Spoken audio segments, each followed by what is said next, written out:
Assalamualaikum warahmatullahi wabarakatuh.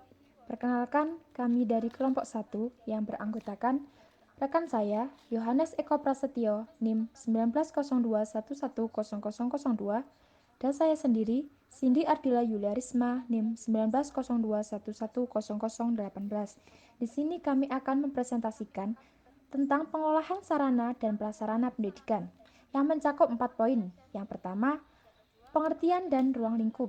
Yang kedua, pengadaan sarana dan prasarana. Yang ketiga, pengaturan dan penggunaan sarana dan prasarana. Dan yang terakhir adalah tata cara penyingkiran atau pemusnahan barang. Di sini saya akan mempresentasikan untuk poin 1 dan poin 2. Pengertian dan ruang lingkup. Pengertian sarana dan prasarana. Salah satu aspek yang harus mendapat perhatian utama oleh setiap pengelola pendidikan ialah mengenai fasilitas pendidikan. Sarana pendidikan umumnya mencakup semua fasilitas yang secara langsung dipergunakan dan menunjang proses pendidikan. Contohnya, gedung, ruang belajar, ataupun kelas. Menurut Kamus Besar Bahasa Indonesia, sarana adalah segala sesuatu yang dapat dipakai sebagai alat dalam mencapai maksud atau tujuan. Sedangkan prasarana adalah segala sesuatu yang merupakan penunjang utama terselenggaranya suatu proses.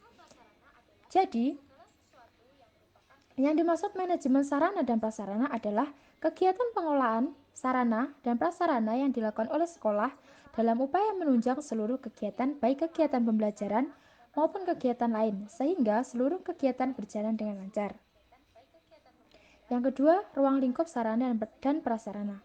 Suatu instansi sekolah tidak terlepas dari yang namanya sarana dan prasarana, yang merupakan alat atau bahan pendukung dalam berlangsungnya proses belajar dan mengajar di sekolah. Sarana dan prasarananya memiliki peran yang sangat penting dalam setiap lembaga maupun instansi, baik itu di sekolah, perkantoran, serta lembaga-lembaga lainnya. Berbicara mengenai sarana dan prasarana, pastinya sudah sering melihat berbagai macam benda atau bahan lainnya yang ada di tiap-tiap sekolah, dimulai dari alat atau perlengkapan pembelajaran, bahkan gedung yang merupakan ruang tempat berlangsungnya proses pendidikan. Jenis-jenis sarana dan prasarana. Yang pertama, jenis-jenis sarana dan prasarana di sekolah. Tentunya adalah ruang belajar. Apakah itu ruang belajar? Ruang belajar yaitu suatu ruangan yang merupakan tempat berlangsungnya proses belajar mengajar. Dilihat dari fungsinya atau kegunaannya, ruang belajar terdiri dari berbagai macam, diantaranya ruang kelas, laboratorium, ruang komputer, ruang kesenian, ruang olahraga, ruang keterampilan, dan lain sebagainya. Yang kedua, ruang kantor. Apa itu ruang kantor? Ruang kantor yaitu suatu ruang yang merupakan tempat para tenaga kependidikan menjalankan administrasi sekolah yang meliputi proses penyelenggaraan seperti pengumpulan, pengolahan, dan penyimpanan data. Selain itu, kantor memiliki fungsi sebagai pelayanan dalam menerima informasi dan memberi informasi. Yang ketiga, ruang perpustakaan, yaitu suatu ruangan yang merupakan tempat penyimpanan berbagai macam buku yang mencakup kepentingan siswa dalam proses penambahan ilmu dan wawasan di sekolah. Selain sebagai tempat penyiapan buku, perpustakaan juga memiliki peran penting di sekolah. Guru atau tenaga pendidik bisa mengarahkan siswa agar memanfaatkan waktu untuk membaca buku di perpustakaan. Selain bisa menambah wawasan, siswa juga bisa mengetahui berbagai informasi karena buku merupakan jendela dunia. Yang keempat, ruang penunjang lainnya. Selain ruang belajar, ruang kantor, dan ruang perpustakaan, sekolah juga memiliki ruang penunjang lainnya, di antaranya ruang UKS, ruang kantin, ruang koperasi, toilet siswa dan guru, serta ruang ibadah. Namun, tidak semua sekolah memiliki ruang penunjang lainnya. Ada begitu banyak dan lengkap, bahkan ada pula yang hanya sebagian dari berbagai macam-macam ruang penunjang yang telah saya sebutkan tadi. Yang kelima, lapangan atau halaman. Merupakan prasarana sekolah atau fasilitas pendukung yang biasa digunakan sebagai tempat berkumpul siswa dalam melakukan kegiatan di sekolah. Contoh-contoh lapangan yaitu lapangan upacara, lapangan olahraga, halaman parkir kendaraan guru dan siswa, serta halaman tempat beristirahat. Poin kedua, pengadaan sarana dan prasarana. Apakah yang dimaksud dengan pengadaan sarana dan prasarana?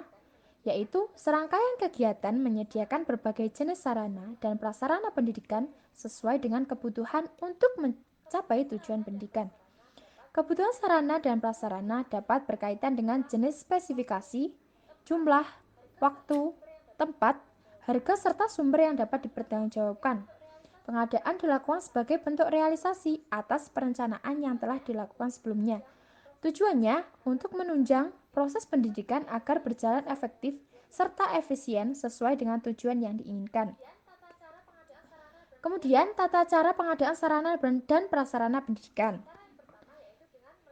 Cara yang pertama yaitu dengan melakukan pembelian, yaitu cara umum yang dilakukan oleh sekolah untuk pemenuhan kebutuhan sarana dan prasarana pendidikan dengan cara sekolah menyerahkan sejumlah uang kepada penjual untuk memperoleh sarana dan prasarana sesuai dengan kesepakatan kedua belah pihak. Cara yang kedua, produksi sendiri, yaitu melalui pembuatan sendiri baik oleh guru, siswa, ataupun karyawan. Cara ini akan lebih efektif jika dilakukan untuk memenuhi kebutuhan sarana dan prasarana yang sifatnya ringan seperti alat peraga, media pembelajaran, hiasan sekolah, buku sekolah, dan lain sebagainya. Dan juga kegiatan produksi sendiri ini juga dapat melatih kreativitas dan melatih jiwa kewirausahaan baik guru maupun siswa. Tata cara pengadaan sarana dan prasarana yang ketiga yaitu penerimaan hibah, yaitu dengan jalan menerima pemberian sukarela dari pihak lain. Penerimaan hibah dapat berasal dari pemerintah dan juga pihak swasta yang lainnya. Cara yang keempat adalah penyewaan, yaitu dengan jalan memanfaatkan sementara barang milik pihak lain untuk kepentingan sekolah dan membayar berdasarkan perjanjian sewa menyewa. Yang kelima yaitu peminjaman, dengan jalan memanfaatkan barang pihak lain untuk kepentingan sekolah secara sukarela sesuai dengan perjanjian pinjam-meminjam. Yang keenam, pendaur ulangan, yaitu memanfaatkan barang bekas agar dapat digunakan untuk kepentingan sekolah, baik dilakukan oleh siswa, guru, maupun karyawan. Yang ketujuh yaitu penukaran. Menukarkan barang yang dimiliki sekolah dengan barang yang dimiliki sekolah yang lain. Sementara itu, sarana dan prasarana sekolah yang ditukarkan haruslah sarana dan prasarana yang sudah tidak bermanfaat bagi sekolah tersebut. Yang terakhir yaitu rehabilitasi atau rekondisi, yaitu cara pemenuhan kebutuhan sarana dan prasarana pendidikan yang telah mengalami kerusakan. Perbaikan dapat dilakukan melalui penggantian bagian-bagian yang telah rusak, sehingga sarana dan prasarana yang rusak dapat digunakan kembali sebagaimana semestinya. Untuk prosedur pengadaan sarana dan prasarana, sesuai dengan Permendiknas nomor 24 tahun 2007, yaitu melalui pertama menganalisis kebutuhan sarana dan prasarana beserta fungsinya. Kemudian mengklasifikasi sarana dan prasarana yang dibutuhkan. Setelah itu, penyusunan proposal pengadaan sarana dan prasarana. Sekolah melalui proposal ditujukan kepada pemerintah melalui dinas, sedangkan sekolah swasta ditujukan kepada yayasan. Cara yang keempat, menerima peninjauan dari pihak yang dituju untuk menilai kelayakan sekolah memperoleh sarana dan prasarana. Prosedur setelahnya yang terakhir adalah setelah ditinjau dan dikunjungi sekolah akan menerima kiriman sarana dan prasarana yang diajukan. Yang keempat, jenis-jenis pengadaan sarana prasarana. Berdasarkan jenisnya, pengadaan sarana dan prasarananya pendidikan dapat dilakukan sebagai berikut. Yang pertama, tanah. Pengadaan tanah dapat digunakan dengan cara membeli, menerima hibah, dan menukar. Bangunan. Pengadaan bangunan dapat dilakukan dengan cara membangun bangunan baru, membeli bangunan, menyewa bangunan, menerima hibah bangunan, dan menukar bangunan. Untuk perabotan dapat menggunakan antropometri, ergonomis, estetika, dan segi ekonomi. Antropometri yaitu pengadaan perabotan dengan memperhitungkan tinggi badan atau ukuran penggalan-penggalan tubuh pemakai. Ergonomis yaitu perabot yang akan diadakan tersebut memperhatikan segi kenyamanan, kesehatan, dan keamanan pemakai. Selanjutnya estetis, yaitu perabot tersebut hendaknya menyenangkan untuk dipakai karena bentuk dan warnanya menarik. Yang terakhir ekonomis, maksudnya perabot bukan hanya berkaitan dengan harganya, tetapi merupakan transformasi wujud efisiensi dan efektivitas dalam pengadaan dan pendayagunaannya. Buku. Pengadaan buku dapat dilakukan dengan cara membeli, menerbitkan sendiri, menerima hibah dan menukarnya. Agar dapat menerbitkan buku sendiri tanpa biaya pencetakan, maka sekolah dapat membentuk tim penyusun buku dan hasilnya dapat diterbitkan dengan cara membuat kerjasama dengan pihak penerbit buku. Yang terakhir, pengadaan alat. Pengadaan alat sekolah dapat dilakukan dengan cara membeli, membuat sendiri, dan menerima bantuan. Alat-alat yang dilakukan sekolah berupa alat kantor, alat pendidikan, dan lain sebagainya. Selanjutnya, teknik pengadaan sarana dan prasarana. Pengadaan sarana dan prasarana merupakan kegiatan yang rawan penyelewengan. Oleh karena itu, agar tidak terjebak dalam penyelewengan, para pihak yang terlibat dalam pengadaan sarana dan prasarana harus berpedoman pada etika pengadaan barang atau jasa yang terdapat dalam Peraturan Presiden Nomor 54 Tahun 2010. Etika pengadaan yang harus dipatuhi oleh para pihak yang terlibat dalam pengadaan barang atau jasa sebagai berikut. 1. Melaksanakan tugas secara tertib. 2. Bekerja dengan profesional dan mandiri. 3. Tidak saling memengaruhi. Yang keempat, menerima dan bertanggung jawab. 5. Menghindari dan mencegah terjadinya pertentangan kepentingan para pihak yang terkait. 6. Menghindari dan mencegah penyalahgunaan wewenang. Yang ketujuh, tidak menerima, tidak menawarkan, atau tidak menjanjikan untuk member atau menerima hadiah, imbalan, komisi, dan berupa apa saja. Berdasarkan jenis prasarana, terdapat 4 teknik pengadaan sarana dan prasarana. Yang pertama, teknik pengadaan tanah. Pengadaan tanah merupakan kegiatan menyediakan tanah dengan cara memberi ganti kerugian yang layak dan adil kepada pihak yang berhak. Dengan 4 tahapan yaitu perencanaan, persiapan, pelaksanaan, dan penyerahan hasil. Yang kedua, teknik pengadaan pembangunan, yaitu membangun bangunan baru, membeli bangunan, menyewa bangunan, menerima hibah. Teknik pengadaan buku sebaiknya melewati tahap-tahap berikut: pemilihan buku, pemerolehan buku. Pemilihan buku dapat dilakukan dengan cara membeli, menukar, dan menerima hadiah. Dalam membeli buku dapat dilakukan dengan memesan pada toko buku yang relatif lebih murah. Yang keempat, teknik pengadaan peralatan dan perlengkapan. Untuk menunjang proses pembelajaran, sekolah memerlukan peralatan dan perlengkapan.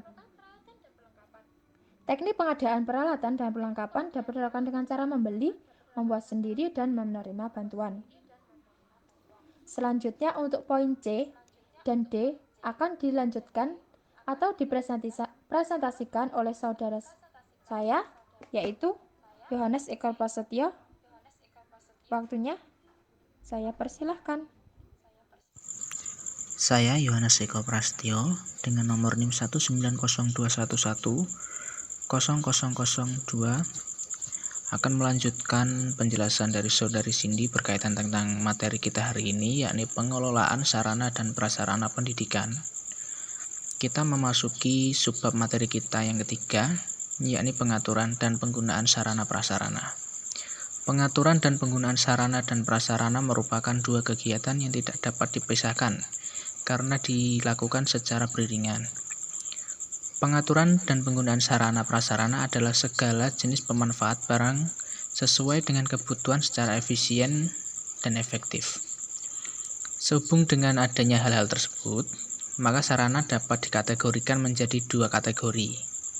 Yang pertama, alat yang langsung digunakan saat proses pembelajaran dilaksanakan, misalnya alat peraga, media pendidikan, dan alat pembelajaran.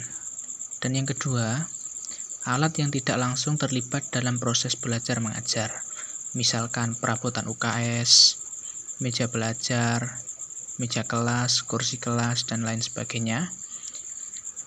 Adapun pengaturan yang dilakukan sebelum alat-alat itu digunakan dalam proses pembelajaran atau digunakan untuk menunjang proses pembelajaran dapat kita sebut sebagai pengaturan awal. Pengaturan awal ini meliputi memberi identitas pada barang atau alat, yaitu berupa kode nomor inventaris yang ditulis dengan menggunakan suatu kode tertentu untuk suatu jenis tertentu pula. 2. Pencatatan alat atau barang ke dalam buku daftar inventaris. Pencatatan ini bertujuan untuk mendata barang atau alat inventaris ke dalam buku inventaris. Buku inventaris sendiri merupakan buku yang digunakan untuk mencatat daftar kekayaan. Dalam konteks ini adalah kekayaan sekolah. Dengan adanya buku inventaris, maka akan mempermudah pekerjaan pengontrolan dan pengecekan kembali sewaktu-waktu apabila diperlukan.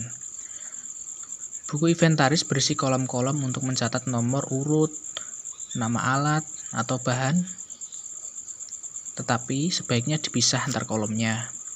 Ukuran, jumlah, dan keterangan. Faktor-faktor penggunaan sarana dan prasarana. Setelah dilakukannya pengaturan awal, maka alat-alat atau sarana lain penunjang tersebut sudah dapat difungsikan atau digunakan. Penggunaan alat ini dipengaruhi oleh 4 faktor.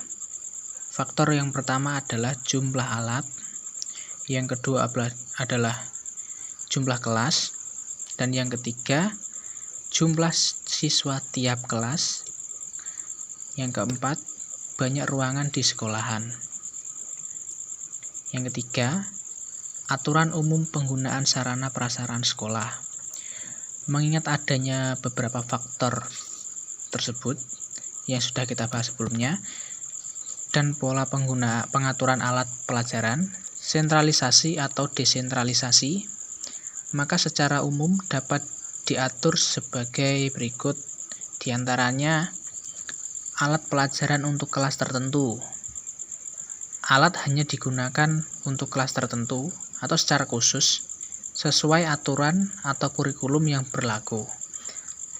Apabila banyaknya alat mencukupi banyaknya kelas, maka alat tersebut sebaiknya disimpan di kelas dengan tujuan mempermudah penggunaan.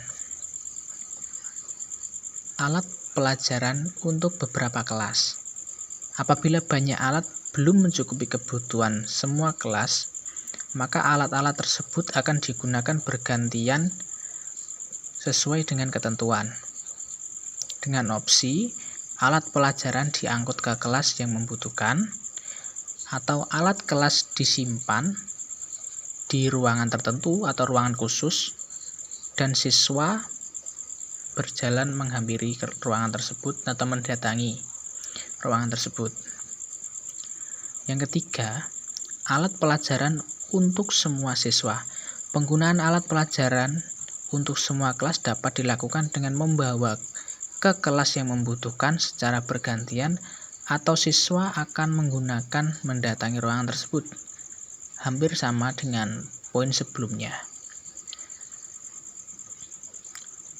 Untuk pengaturan dan penggunaan sarana prasarana, tentunya kita memerlukan keikutsertaan siswa dalam merawat sarana dan prasarana sekolahan. Dari 2 sistem, yaitu mendatangkan alat ke kelas dan siswa ke ruang kelas, perlu adanya keterlibatan siswa dengan pengawasan guru untuk turut ikut andil dalam perawatan alat-alat yang dipergunakan. Serta perlu ditekankan untuk setiap selesai penggunaan perlu adanya pengaturan kembali atau menata kembali. Karena kebanyakan perabotan yang ada di sekolah tergantung dengan pemakaian siswa dan juga perawatannya.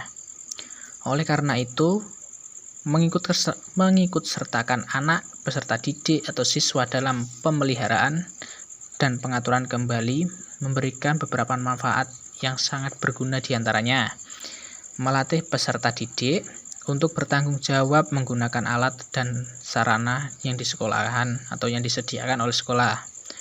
Kedua, mendidik peserta didik untuk mempunyai rasa memiliki barang di sekolahan sehingga mampu ikut merawatnya dengan baik. Dan yang ketiga, Peserta didik paham akan seluk-beluk alat yang mereka gunakan. Masuk ke bab materi kita yang poin keempat, tata cara penyingkiran atau pemusnahan barang. Pemusnahan, penyingkiran, atau penghapusan barang merupakan suatu kegiatan yang dilakukan dengan tujuan untuk menghilangkan atau memusnahkan barang dari daftar inventaris. Hal ini dikarenakan barang yang diinventariskan sudah tidak dapat memenuhi standar kelayakan, atau sudah tidak layak pakai, dan sudah tidak memiliki nilai kegunaan, serta biaya yang digunakan untuk merawat atau pemeliharaan barang tersebut lebih besar daripada biaya penghapusan. Berdasarkan pendapat beberapa ahli, penghapusan ini memiliki makna yang berbeda-beda. Ibnu Syamsi berpendapat bahwa penghapusan atau disposal adalah penyingkiran barang-barang inventaris karena tidak dipergunakan lagi. Lukas dan Rumsari, penghapusan barang adalah kegiatan pembebasan barang dari pertanggungjawaban yang berlaku dengan alasan yang dapat dipertanggungjawabkan kemudian hari. Penghapusan menurut keputusan Menku nomor 470 KMK 01 tahun 1994 berpendapat bahwa penghapusan adalah keputusan dari penjabat yang berwenang untuk menghapus barang dari daftar inventaris atau buku inventaris dengan tujuan membebaskan bendaharawan barang atau pembantu penguasa barang (PPBI). Penghapusan sarana dan prasarana di sekolah perlu mematuhi aturan perundang-undangan yang berlaku. Dengan kata lain, penghapusan sarana dan prasarana perlu mempertimbangkan alasan-alasan normatif tertentu demi tercapainya efisiensi dan efektivitas pelaksanaan kegiatan. Lantas apa tujuan pemusnahan barang? Direktorat Tenaga Kependidikan, Direktorat Jenderal Peningkatan Mutu Pendidikan dan Tenaga Kependidikan Departemen Pendidikan Nasional 2007 merumuskan beberapa tujuan kegiatan penghapusan sarana dan prasarana pendidikan. Di antaranya adalah mengurangi beban kerja pelaksanaan inventaris, mengurangi pemborosan dalam perawatan, membebaskan ruang penyimpanan dan penumpukan barang-barang yang sudah tidak dapat dipergunakan kembali. Terakhir, membebaskan barang dari tanggung jawab pengurus kerja. Lantas apa syarat-syarat yang perlu dipenuhi untuk pemusnahan sarana dan prasarana di sekolah? Direktorat Tenaga Kependidikan, Direktorat Jenderal Peningkatan Mutu Pendidikan dan Tenaga Kependidikan Departemen Pendidikan Nasional 2007 mengatakan bahwa kegiatan penghapusan sarana dan prasarana pendidikan di sekolah hanya bisa dilakukan apabila telah memenuhi syarat-syarat yang berlaku. Saya akan menampilkan syarat-syarat, mungkin teman-teman bisa menjeda dan membacanya sendiri.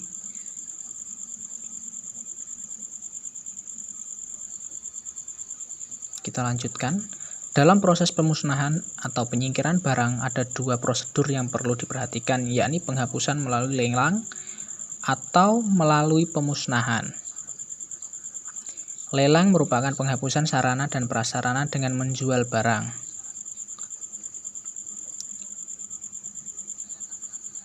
Kedua, pemusnahan. Penghapusan ini dilakukan dengan mempertimbangkan segi finansial atau keuangan dengan tata cara yang benar.